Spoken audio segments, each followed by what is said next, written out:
Good evening, everyone. Welcome to the broadcast this evening. Good evening, sir. Good evening, Mr. Moderator. How are you doing this evening, sir? Fine. No, no, no problem. I like your faith on the no problem point, but I'll come back to that in a minute. But it strikes me, sir, that for quite a while there had been some peace, relative peace, in a lot of countries. But all of a sudden, we're hearing of all kinds of wars, rumors of wars, uh, invasions going on in one country, another invasion in another country. And at some point, we said Mother Earth was getting a bit upset. So I want to start with a particular country that we haven't really discussed on this program before. And then we go back to some of the challenges that are closer to home. And that is starting with the issue in Armenia and with Azerbaijan and Armenia. And now the one of the Armenian ambassador to Britain is now saying Azerbaijan is likely to invade again if care is not taken and if the West does not come to their rescue. And, sir, the question I want to put to you is this. Every time there is an issue like this that happens in maybe some of the lower income economies, we tend to call to the West for help. But at the same time, we say to the West, get away from our land. We don't need you here. What is your view, sir, on what's happening in Armenia and Azerbaijan? Hmm. Well, I have to heave a sigh of relief uh, because when you started about wars and threat of wars, I thought here goes, we are now going to have to listen to a sermon on end of the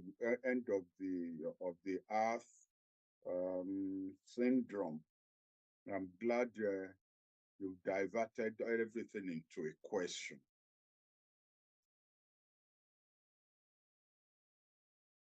Well, first of all, the answer to your question is an easy one on one hand, but on the other hand, it's a difficult one. An easy one in the sense that,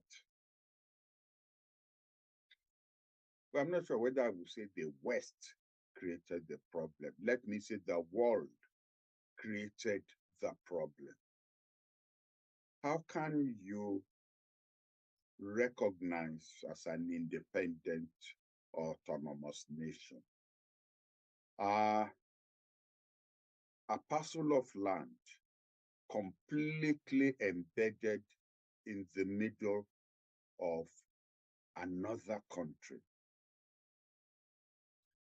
And according to all the paraphernalia of statehood, military, presidency, ministers, a flag.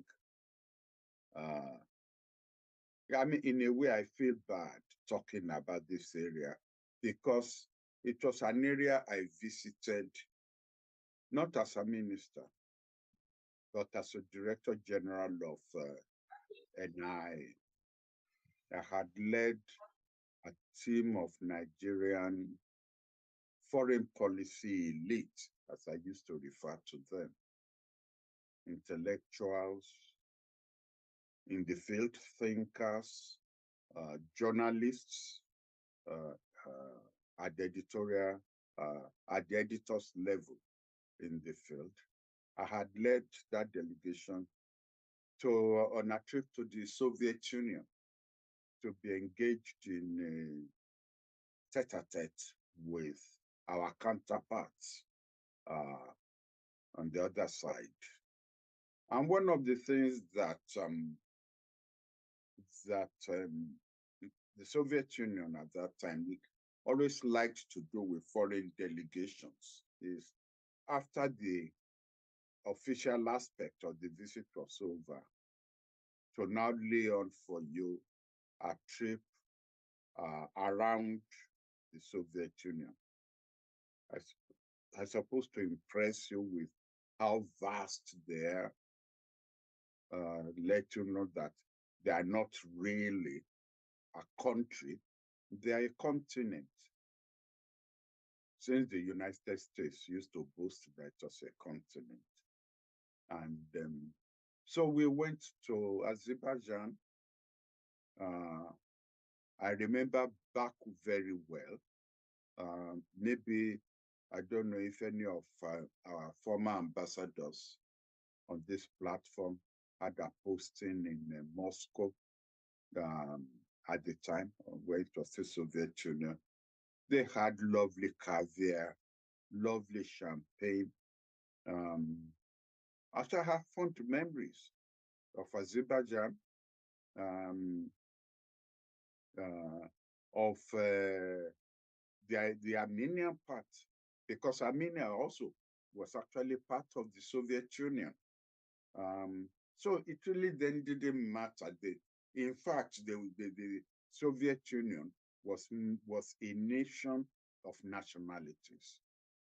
And the power of Russia was sufficient to keep the peace and prevent, I mean, if you all subscribed to socialism and you all worshipped at the altar of the same God, Lenin and Stalin, no, you are not going to go to war against each other.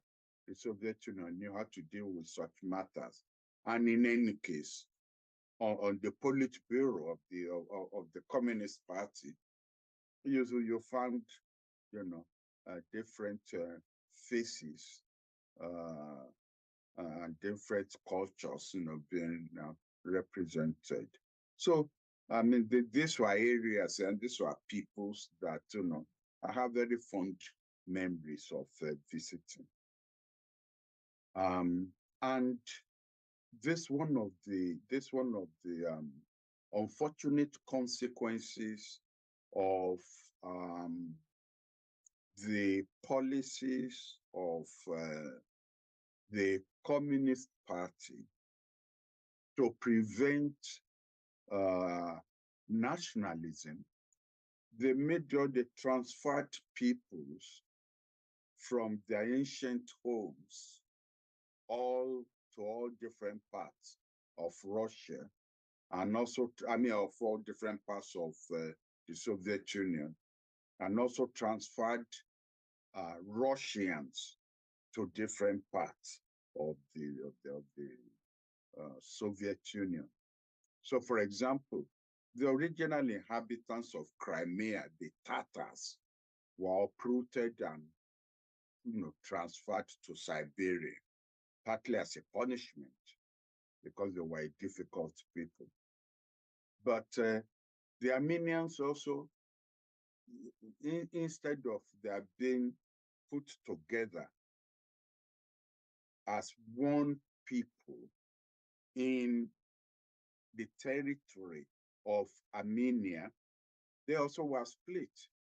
And you now had this island of Armenians embedded in the territory of Azerbaijan.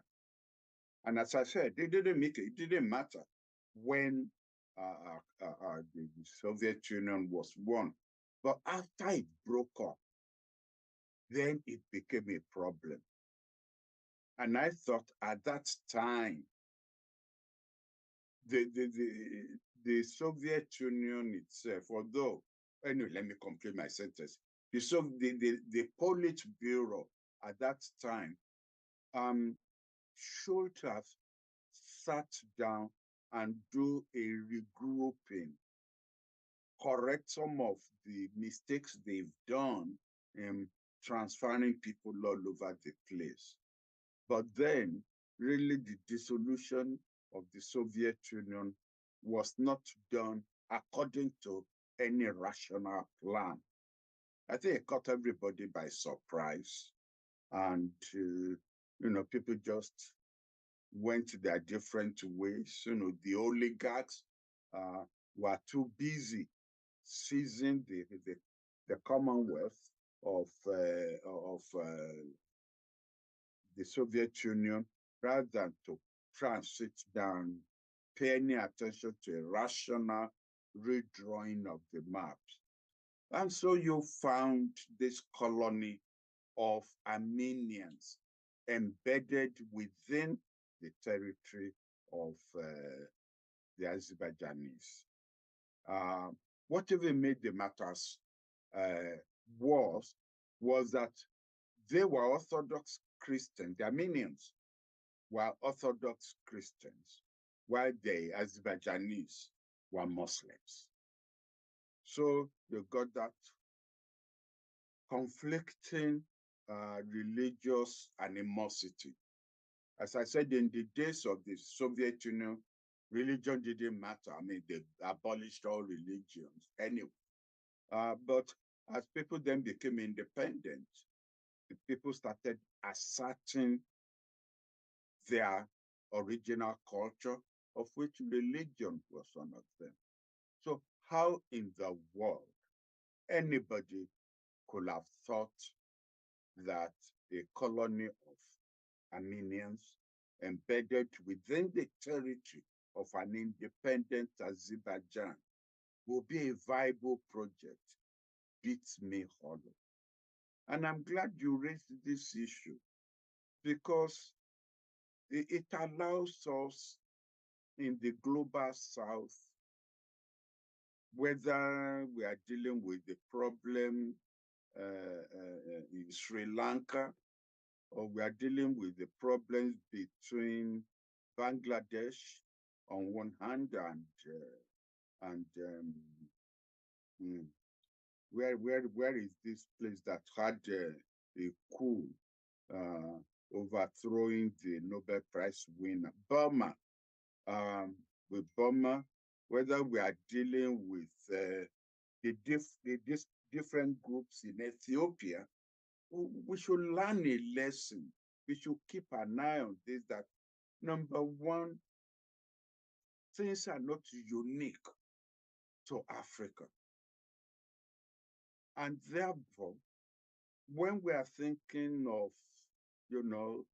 empowering groups, sub-nationalities militarily, we should also be keeping an eye on how Europe, especially, that part of Europe where Europe and Asia met. Because you see all these areas of Afghanistan, Zakistan and all kind of stans are actually, where Genghis Khan conquered. And don't forget, he even went as far as Bulgaria. That's where the two cultures met.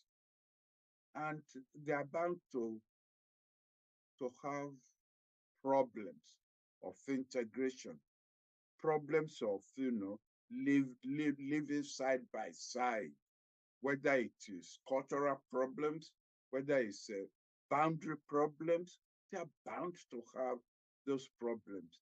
And we should be paying attention to how they are resolved or they are left unresolved. Now, finally, what's happened in Armenia is that against all protocol, against all treaties, Azerbaijan launched a blitzkrieg and overran the Armenian enclave. And now, I think the population there is about 185,000. The last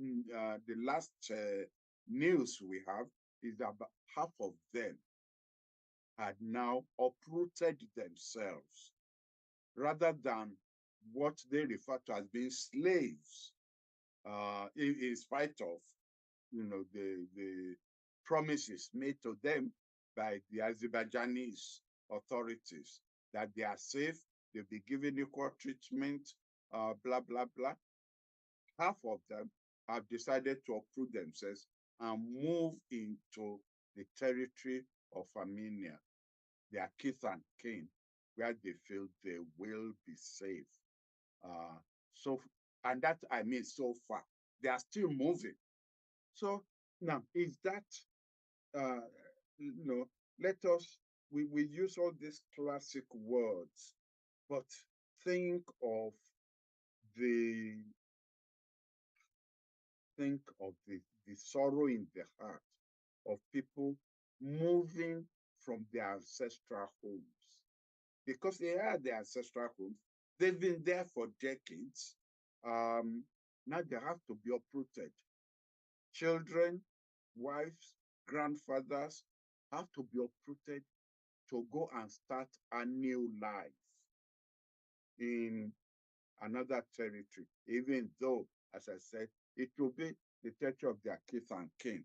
But, even kith and kin often fight over territory. It's not going to be an easy transition for them. I feel sorry for them. But I'm glad, as I said, you raised the question, because we in Africa, who often then think that, resort to arms is the solution, should learn a lesson from the instability in Europe itself. But sir, I know you're saying that at the time they were putting that group within Azerbaijan, that maybe the policymakers at the time could have thought of an alternative.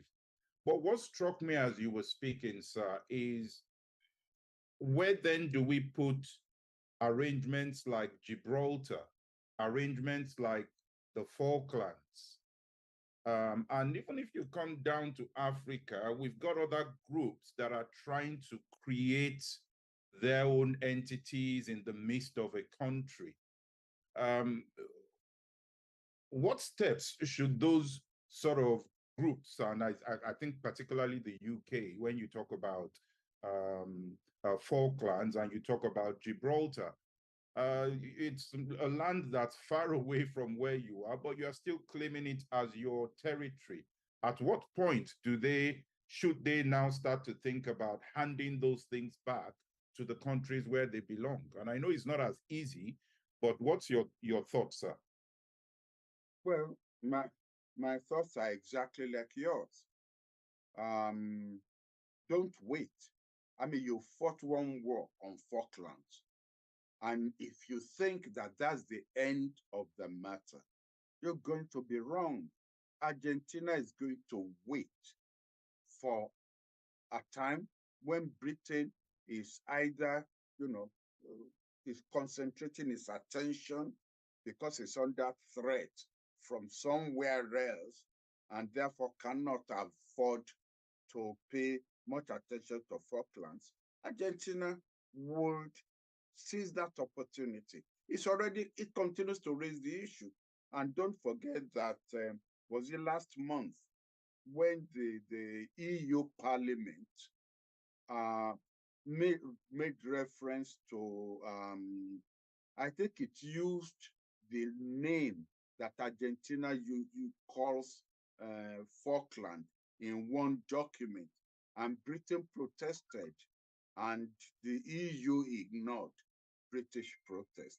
So the Argentinians are not going to go to rest until they reacquire Falkland. So it is better to start really talking about it, to start negotiating peacefully, rather than when it then again becomes a major military disaster on your hands. The same thing with Gibraltar. All these relics of colonial adventure, especially now. You seem to be out to create trouble this evening, Mr. Moderator.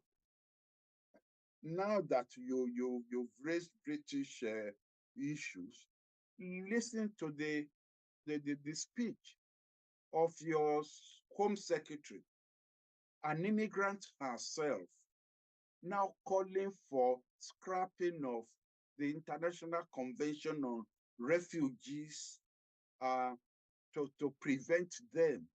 She's used the language that I don't expect to hear from a British Home Secretary of hordes of invaders coming into Britain when she herself is, an immigrant from another culture, from another continent. But of course, she's presenting herself already now as an alternative in the battle for leadership of the Conservative Party.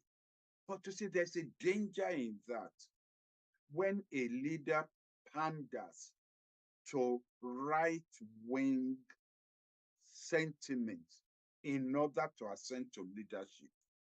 In what way then is that different from the rise of Nazism in Europe?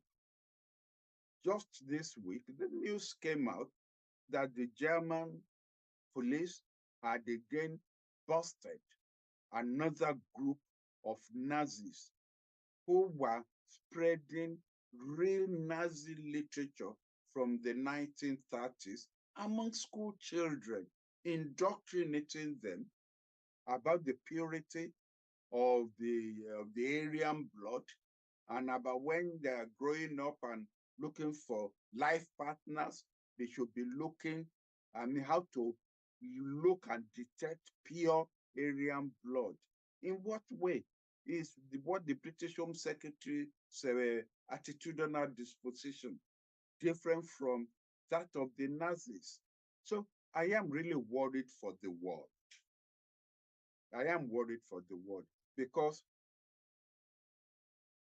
combining all these things together, I hope we are not going to move into another period of ethnic cleansing all over the world as people, want to assert either their own ethnic identity or their own ethnic purity.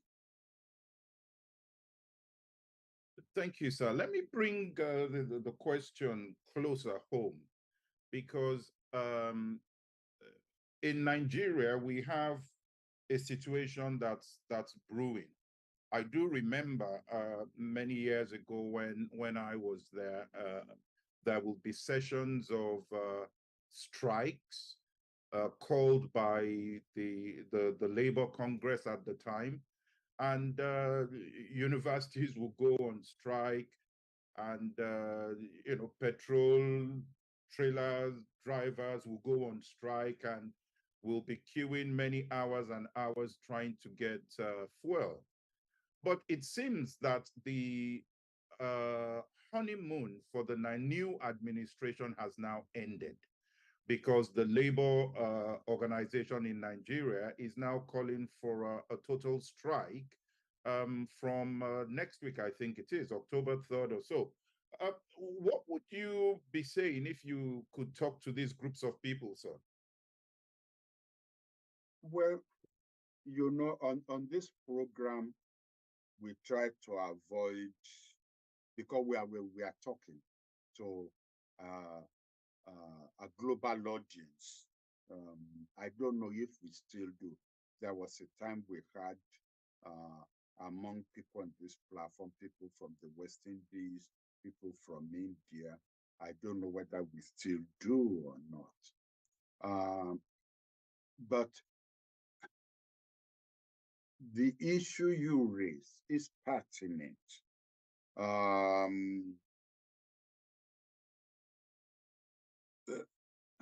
What do you gain by acts that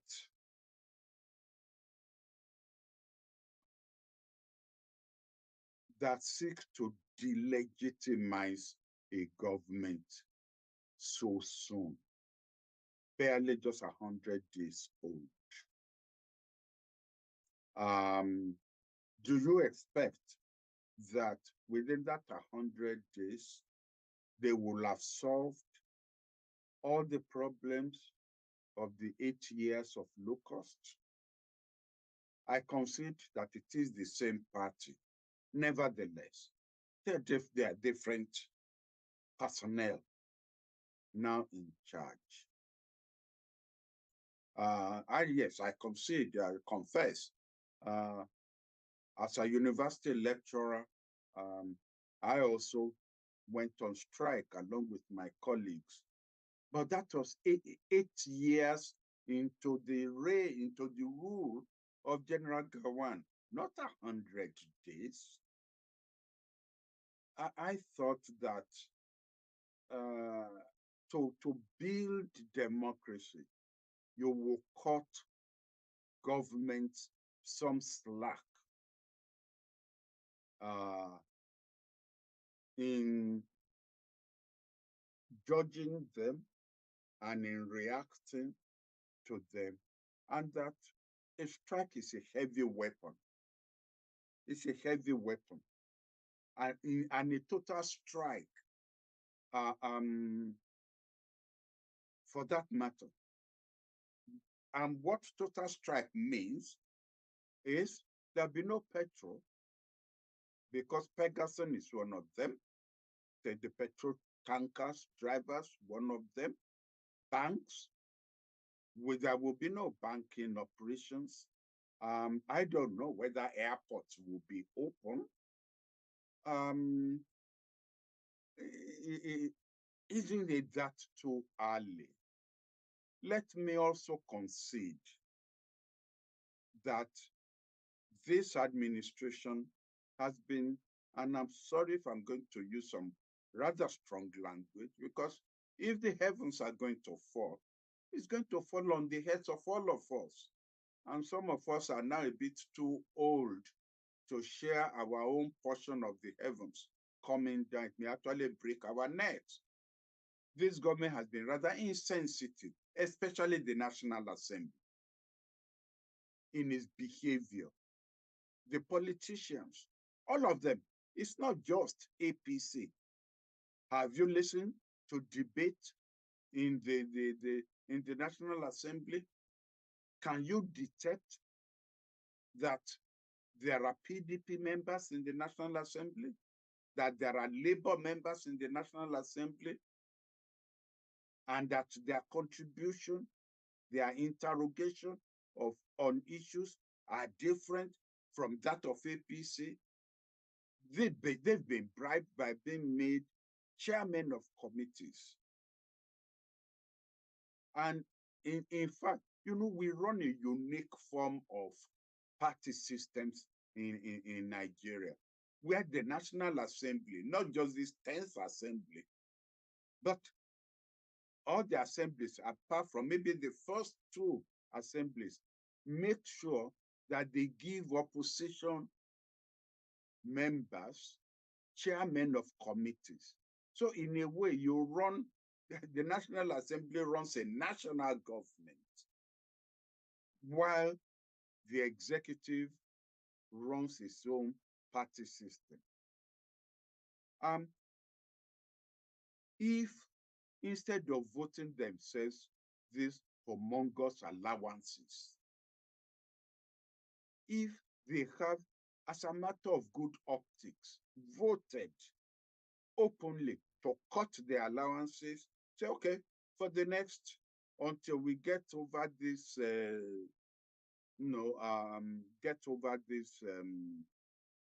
period of austerity we are going through, we will cut allowances by 50%, not the salaries, but the allowances by 50%. If the executive also had decided, oh, we will cut down the motorcade of ministers, we will cut down the allowances of ministers, to show the whole country that we're all tightening the belt together, maybe one would have been able to face down the trade union movement. But they didn't do that. So the trade union movement has a case that it's only the workers that you're asking to make uh, uh, uh, um, sacrifices. But then the trade union movement should also realize that what is the percentage of trade union members compared to the totality of the 200 million that we are? How many are their members? And when they are asking them for salary increases or allowance increases, are they also not making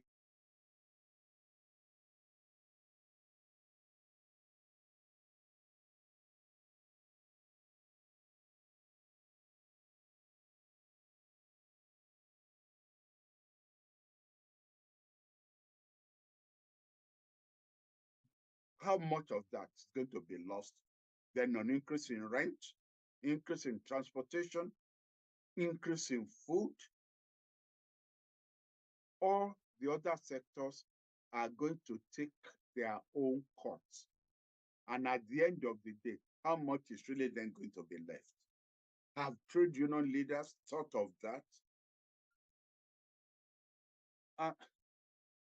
So, I'm not an economist, and I want the economists, please, on our platform to jump into this.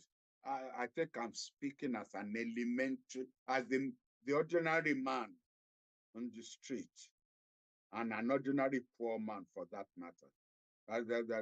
That's where I'm coming from. But I don't know what the benefit. Instead, I think there is a delegitimization of the government. I would have advised them to tarry a while. Why didn't you ever go on strike when Buhari administration was there? Yes, the subsidy was there at that time, but was that the only thing that the trade union movement could have protested against? I don't think it's advisable what they've decided to do, but they've taken their decision. Well, there is going to be a broadcast on October 1. Maybe the president will put palliatives in. Is financial palliatives they want, really, not policy palliatives. They regard policy palliatives as promises. But at the end of the day, whether the financial palliatives will be good for them and good for the country, but please, gentlemen on the platform, button and do some correction of my assumptions, and we will all be the wiser for it. All right, sir. So if anyone wants to make a contribution, as usual, please use the Zoom app to raise your hand. If I see you, I will come to you.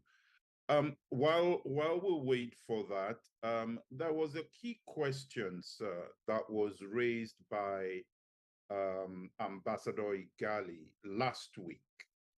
And that was for us to look a little deeper into the comments from the EU president when she gave her annual policy speech, and the reference that she made to Africa in that speech. And he wanted us to talk about that a little bit more.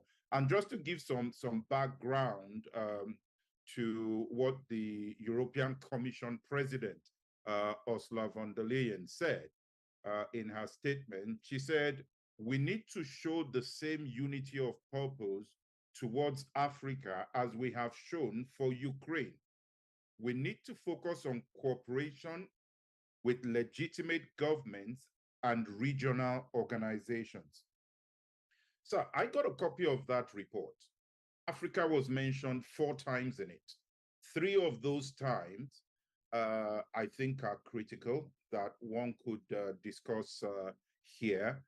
But how do you focus on legitimate governments and regional organizations? What would the European Commission be referring to as a legitimate government, given what we're seeing around West Africa, what we're seeing around the ECOWAS bloc?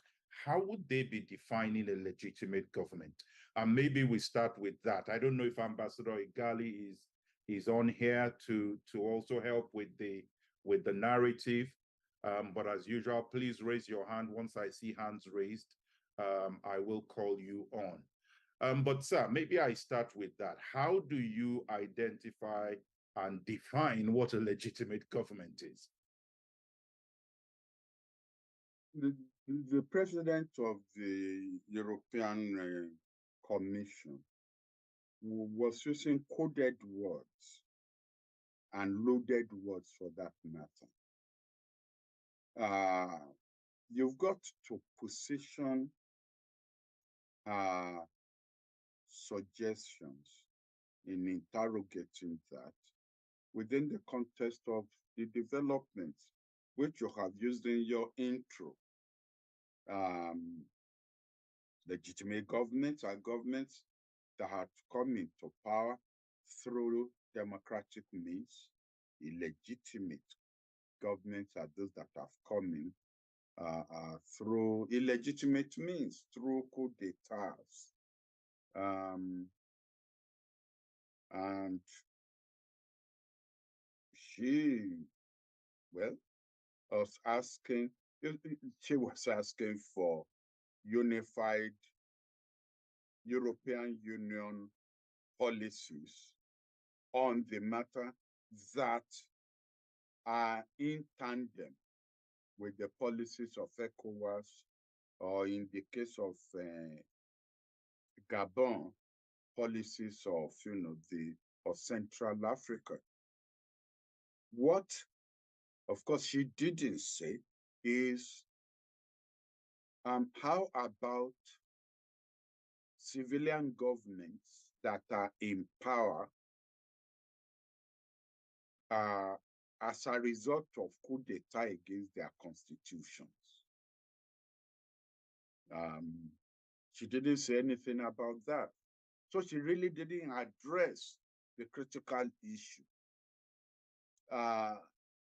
Number two, she's importing into Africa the problems that the EU has against the United States in Europe. What do I mean by that? France finally has withdrawn its ambassador from Niger. Yes. But the American ambassador is still there. The Italian ambassador is still there. There is, I believe it's the Greek ambassador. There are several European ambassadors that are still there. France is withdrawing its troops from Niger, but the American troops are still there and they're still functioning there. Therefore, there is no consensus of European policies, not to talk about Western policies, even on one country, Niger. So that's number one. Number two, Africa has to make sure that in deciding policies towards problem areas in Africa, the Africans take the decision. And if Europe then wants to support the African positions, then she falls in line. But not a situation where the Europeans have their policies, and if they can make regional blocs in Africa to then implement those policies, then they are in tandem. It shouldn't be that. which now imposes on the, whether it's ECOWAS or the AU, imposes an obligation to put into operation a process by which Africa would determine, especially now that the AU is a member of the G20, to make sure that the AU proposes and pushes forward African policies and not South African policies, or French policies indirectly through African leaders that are still under the control of the French. Because we've been focusing on Niger, quite rightly, because that was where ECOWAS was confronted by a challenge to its new doctrine. But there are French troops in Senegal, in Cote d'Ivoire, even in Gabon, as we are talking. There are French troops all over the place. And the French ambassadors in these places are actually de jure presidents, while the Africans are the de facto presidents, or the other way around. But there are two presidents in each of these countries. He wasn't talking about that. And we ourselves are not addressing that. And so we need to be careful about the horse and the horse rider getting into partnership. Because it's not often that it is the horse rider that determines where the horse goes. There are some stubborn horses that have minds of their own. So we've got to make sure that we are not ending into the same, embracing or developing same policies where, without being at the table where those policies are determined. Sir, if we look at it from the point of view where she referred to a unity of purpose towards Africa, I guess we can infer from that unity of purpose is not existing right now. And that may be because each of those countries have their own different agendas that they want to pursue with Africa. But from an African point of view, when they come with this unity of purpose, where in Africa do they go to get that unity of response from Africa? Because they don't have unity of purpose. Africa is maybe not going to have the unity of purpose. How do they achieve their goals?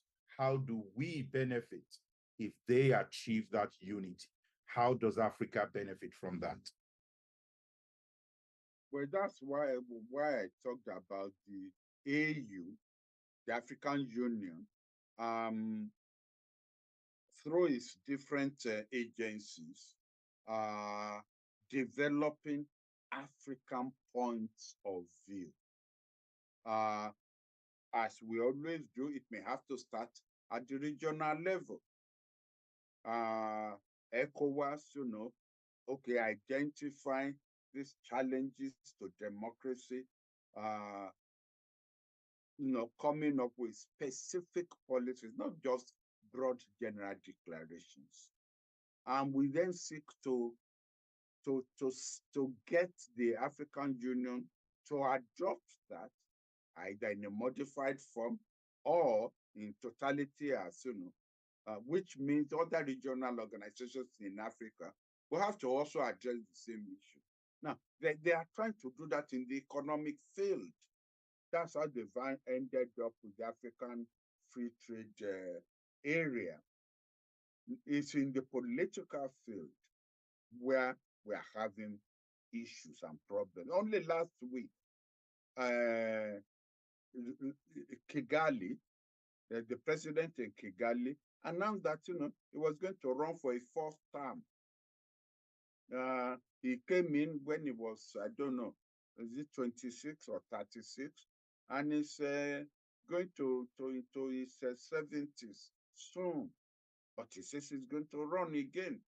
And there's no bleat, no peep from anybody, whether in Europe or in Africa. Is Europe waiting for Africa to take a stand on that issue? And that's not going to be the last of the African presidents, of the gerontocrats, who is going to say the Congo Brazzaville is still there, and Uganda is still there. How are they all going to retire at the end of their present terms? Who knows? I doubt it, because I mean, even if there are declarations from Africa, unless Europe buys into those African declarations to say, okay, whether it is in your constitution or not, term limitations will have to be the African norm. But as we made reference to towards the tail end of the program last week, even in Europe, there's no term limitation, because most of them practice the parliamentarian system of government. In Italy, you could get rid of a government after 6 months if he loses, vote of confidence in parliament. The same thing in the United Kingdom. The same thing in, France has a presidential system, but because there's cohabitation, there is parliament, and if there's a loss of vote of confidence in parliament, you have to be, the National Assembly will have to be dissolved, and they have to go into election. Mm. Looking at the report, she used a very diplomatic term, if I could explain it that way, when she talked about trying to forge relationships with other partners. And she used the term de-risking, not decoupling. And what struck me there, sir, is that she said this approach of de-risking has found broad support from key partners. And she recognized Australia, Japan, and the United States as key partners. And it struck me that everybody is trying to make deals that are in the best interest for the nation that's trying to make the deal. In this case, they've now said, sir, that they're going to have a meeting of a new critical raw materials club. How does Africa get a seat on this raw materials club, given the fact that a lot of the raw materials used in mobile phones, used in electrical equipment in the West comes from Africa? The cocoa that they are taking away from Africa, the gas, the oil that they are taking away from Africa, these are critical items. They're now trying to form a club before the end of the year. How do we get a say in that club? Why should we ask to get a say in that club? We are the owners of the natural resources. We are the owners of the solid minerals. We are the owners of the thick forests where the timber comes from. We are the owners of the crude oil. We are the owners of the gas. We in Africa should form the club and let them come begging for negotiation with us. We don't even want them being granted seats on our table, just as we shouldn't go for seats on their table. the term de-risking war, America came up with that in redefining its relationship with China. And I could see from her choice of countries, I could smell an anti-Chinese motivation there. But now that we know where they're headed, I believe that the African countries should now take a decision. The African countries should now take a decision on putting a stop to the African-Japanese summit, African-Korean summit, African-Turkey summit, African-American summit, African-Russian summit. We should put a stop to it. And let them come and meet us here and not fragment us. I don't buy into this, a seat on their table. No. And I don't say we should offer them a seat on our table. So that is it. Thank you, sir. I can see that Professor Akinteriwa has his hand raised. Sir, can you unmute yourself, sir? All right, thank you, sir. Go ahead, now, Professor Akinyemi has raised a very beautiful point, which is consistent with the way we have been looking at this particular point. When we were talking about the possibility of a new concert of medium powers, this is what we have in mind, that look, the way global politics is being played, it is not only pointing to a new global world to which attention has been drawn by Professor Akinyemi. The critical problem as of today is that the unity of purpose that the Europeans are talking about, I think, is nothing more than an expression of braggadocio. It will never work. They can never have any unity of purpose because collectively their strategic agenda is to promote bilateralism. It is the developing world that is asking for multilateralism. When they are at the UN, they speak differently. The issue is that they prefer to interact with countries of Africa on one-on-one basis. When it is bilateral, they show understanding. Partnership can work. But when it comes to multilateralism, they do not always pay much in terms of access deals. They don't. And since they are now interested in Africa's resources, they too are struggling between and amongst themselves to get the maximum out.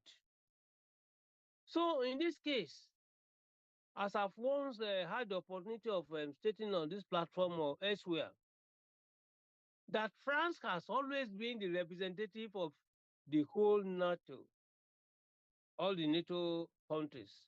Is the one acting on their behalf. Even if France says it's checking out its military out of Niger Republic with effect from December 2023. Questions are now being raised to say who is determining what. Why do you want to go in December and not now? So when Professor Akinyemi raised a distinction between de jure and de facto governments in Africa, of course, there's no way he could have been more correct. The issue there is that the elected presidents, from my own perspective, in Africa, they are the de jure, but those who are actually governing They are the outsiders. France for the Francophone African countries. So you can be the legal president, but when you are already incapacitated, what do you do? And I think the outcome of this type of discussion is that there is no need for any Nigerian leader to go and be sitting hobnobbing with anybody anywhere. There is the need to sit down ourselves, define our future, define what we want. There is the need for self-preservation, identity. There is beauty in identifying ourselves as Nigerians. And the surest way of doing so is to revisit this issue of concert of million powers. You can give it another name. But what is BRICS? If BRICS is not another concert of million powers, an idea taken from the Nigerian definition of it. That is it. So we can have a new concert of million powers. Then the parameters. I remember having said this. What are the ambassador in Ghali's ambassador Lewis? What are the ambassadors here on this platform? Joe Keshi, those that we know are the diplomats in the foreign ministry. They should be given the challenge to work out, to engage in critical thinking, and then we now come up with a new direction, how to evolve, now bring about, rebirth of the concept of million power. That is the way we can prepare adequately for the forthcoming challenges, going beyond the doctrine of the 4 Ds of the Minister of Foreign Affairs. Very respectfully, sir. Thank you very much for that. Before I would look to see it again, please just raise your hand. Let me know. Bear in mind, I cannot see everybody. So if you are raising your hand to the camera, I may not see you. Use the option to raise your hand within the Zoom platform. So while we wait for other hands, there is a comment here from someone that says, this is from Latif A. Bakari. As a former minister, can I ask for your opinion on my view that public office holders and civil servants are paid consolidated allowances, unlike the current practice in which top civil servants, ministers, governors are taken care of, including feeding, vehicles, etc., out of the government line budgets? I believe that moderation of the cost of governance can be achieved if this is done.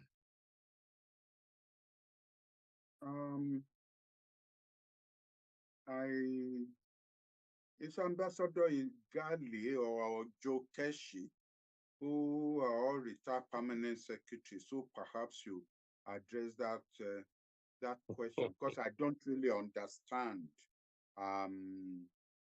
allowances of civil servants. Even as a minister, I wasn't the finance officer of the ministry. So I don't even know anything about how much civil servants were being paid. It was the permanent secretary who was in charge. I know how much ministers were being paid and what were our allowances. I think our retired former permanent secretaries perhaps could address this issue raised by Bolaji Bakari. All right, I'll keep looking out to see if hands are there. There's another point here. This is from Lawrence Obishaki. I align with Professor Akinyemi's view. Nigeria does not need to seek legitimacy by seeking a seat at any forum. Let us sit together, fashion what is best for us, plug leakages from corruption and inadequate governance. Is what Lawrence Obishaki is advocating. But sir, and again, I don't know if this is Professor Akinyemi or Professor Akinyemi. The way I look at this, for so many years now, Nigeria has been trying to sit down. For so many years, Nigeria and Nigerians, rightly or wrongly, have not been part of these groups that are being formed, but these groups are being formed, benefits are being gained, somewhat from organizations that maybe are part of those groups, BRICS being one of them. We've not been able to get our acts together. Could it be that being part of some of these groups will help us get our acts together? Just throwing that question out there, sir, because it's been going on for so long. I remember the time of the concert of medium powers. Other organizations are being formed. Are we being left behind? We, as much as we have individual self-confidence, people will even tell you that of all African groups, they've never met people like Nigerians with incredible self-confidence.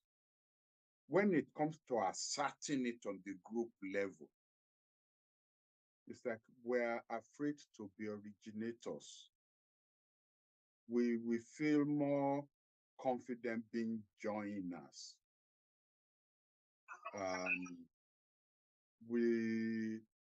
As soon as I left the ministry, they abandoned the initiative of the concept of medium power. But then we went to join, is it the D8 or D15? I don't know which D. We went to join that. And I kept asking myself, what is, maybe it's embedded in our DNA. The Casablanca bloc were the people who led the drive for Pan-Africanism. We were then dragged, screaming and kicking, into providing leadership for the Monrovia bloc in order to checkmate the Casablanca bloc. Nkrumah was the originator or the implementer of Pan-Africanism in Africa. The West persuaded Balewa that if you're going to stop Nkrumah, you will have to lead a counterfoil to him. And maybe this is where this tradition of leading through opposition came by. And so we never want to be out front there. But when it comes to, it's like, playing chess. When it comes to them blocking the queen and the king and the knight and whatever, them we are more comfortable doing that. And I think this has been the problem with us. I know practical, and I said this last week, and I think it was misunderstood as not paying sufficient recognition to the brilliant work done by the policy planning department. Brilliant officers who I was fortunate to have worked with. When I said most of the stumbling blocks to the initiatives that I was proposing came from within the ministry, when it was even going to benefit them. My initiative, backed up by a council memo, to turn the ministry into a foreign service with a commission of it. So the attack on it was led from within the ministry, using highly placed military officers, providing them with wrong information for that matter. So I don't know what the problem is with us. Anyway, we have, now I should, maybe I can speak as a political scientist. We have problem formulating our national interests because of the cleavages within our domestic system. So if we cannot then aggregate these various interests into our national interest, then maybe that is why we now, any initiative is, who is it going to benefit? Who will this initiative be disadvantaged? Where is the minister coming from? Maybe it will be, the attacks that were launched upon me over the Niger issue, it was personalized on the social media. Will Bolaji Akinyemi be supporting Bola Tinubu's move to invade Niger if we were talking about the Benin Republic, where his brother Yorubas, and I'm using the language in this in some of these social media something, where his brothers and sisters, the Yorubas, are located. Will he be supporting to that rudiment, to reduce foreign policy to that rudimentary level? I find shocking. So when we will get our acts together, that's where we usually end the debate or the conversation. When we get our acts together, when we can aggregate our national interest, and then we will start to move somewhere. No, we never do that. We never do. I said we never get together. No, we never do. I mean, any nation that goes and cites a Ajaokuta steel industry far away from where you have the cooking coal and you have all the other ingredients you need to feed into the system cannot be a serious country. You cannot start determining economic issues based on political consideration. But that's what we did. And that's what we did from the First Republic. You touched on this point briefly, sir. Maybe we close on this point. It seems that the military junta in Niger have succeeded in forcing the French government to at least agree to take their troops out of the country. What does that mean? And is this something that other countries could start to think of, to say, hey, if we get a coup in place, we kick the West out? If we kick the West out, have they thought enough about what that actually means from an economic development perspective, or even from a diplomatic perspective, and how relations with the West then get impacted? So if we look at Niger, for example, fine, you succeed in getting the French out of your country, then what? Be careful about jumping into conclusions. Be very careful. There was an attempted coup in Burkina Faso. Was it yesterday or 48 hours ago? The Tuaregs are now in full steam. They've already blockaded Timbuktu. Be very careful about jumping to conclusions. The French, being aware, very aware of the scenario you just played out. If they succeeded in being kicked out of Niger, why would other countries not follow? Then they are going to be sure that there's a heavy price to be paid for that. And that heavy price, I suspect, and I've said it on this platform several times, is to engineer the cleavages. Unfortunately, we have cleavages in all African countries. And therefore, when you are designing even your national policies, you should do so to make sure that all nationalities, you carry them along. And you do things in such a way that you let them know that any interference from external forces is to the disadvantage of all and not to not something a particular group can then climb upon for a local advantage, even if it's only temporary. We haven't been too good at doing that in Africa. We haven't been too good at doing that. We must start to practice inclusivity in our governance, in our personnel.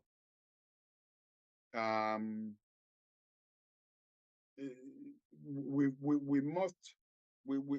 must ensure that we remove the element of hypocrisy in the way in which we evaluate governance. When my group is doing it, oh, it is fine. When another group is doing it, oh, then it isn't fine. That is sheer hypocrisy. And people can easily see through that.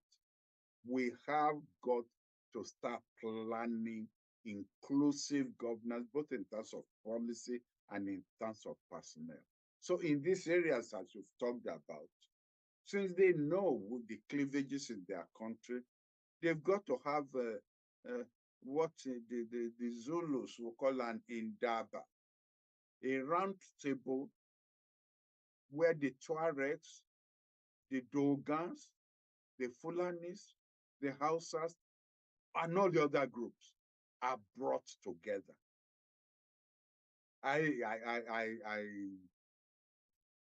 completely dove my heart, even if I'm not wearing one. I don't know whether, if Ambassador Gali won this platform, I would have looked forward to his hat and borrow it. So President Jonathan, because that's what he did with the 2014 National Conference. He made sure that all groups, professional, sub-ethnic, and what have you, were represented. About 350 of us were represented at that conference. And we came up with over 600 recommendations that were approved by consensus. I'm not singing my praise here. I always refer to the memory of my chairman, Justice Kutige, because he was the one who allowed me to function that way. Even when we had the votes to override the determined minority, I always ensured that it was better to seek a consensus than to approve a recommendation or a proposal by 85% and have 15% work out. Bad optics, because it is the 15% workout that people will focus upon. Therefore, we must never have a walkout. And we got all our proposals through by consensus. They may not have been the best proposals you could do. Maybe we could have had better proposals if we were determined to have if we were prepared to have the majority override the minority. But I succeeded in persuading the chairman it's better to have 100%. And so if we have to, cross the T's and, make commerce here, remove this word and so on, to bring that other minority along, that we can say we've got a consensus. Let us do it. And he agreed, and we did it. And I will recommend that pattern to our kith and kin in the Sahel in terms of, tackling their own cleavages. Thank you very much for that, sir. On that note, I don't see any hands raised. I do see a comment, and maybe we'll end on this one. Oh dear, two comments. So this one, the first one is from Ambassador Lawrence Obishaki. Inclusivity, that is the key word for us in Nigeria. When a group is not represented at a table's decision, why should such a neglected group have interest in peace of such a table? That is why Nigeria is bleeding profusely in one or two regions. We need to be more inclusive. It is loneliness that is undoing. I can't read the last debate, but I think I get the point he's trying to make. He's supporting the fact that we should be more inclusive. There's another comment here from Awoshika Keziah. Again, bear with me, I don't know all the titles. Bearing in mind... That's Dr. Keziah Awoshika. Okay, thank you, sir. Dr. Awoshika, thank you. Bearing in mind that the informal sector is larger than the organized formal sector, I think the proposed national strike is meant to punish the citizens and make the country ungovernable. Professor Akinyemi has said it. All the ruling class also has to make sacrifices like we are doing. We are all buying in the same market. Palliative shouldn't be good alone. Cost of transportation, education, shelter should be high priority. As Professor said, some of us are too old to bear the burden. And we'll end on that note today. We'll be back same time next week, 7 p.m. We'll be back on the program. Thank you very much, sir, for tonight. And to everyone, we'll be back next week. Good night.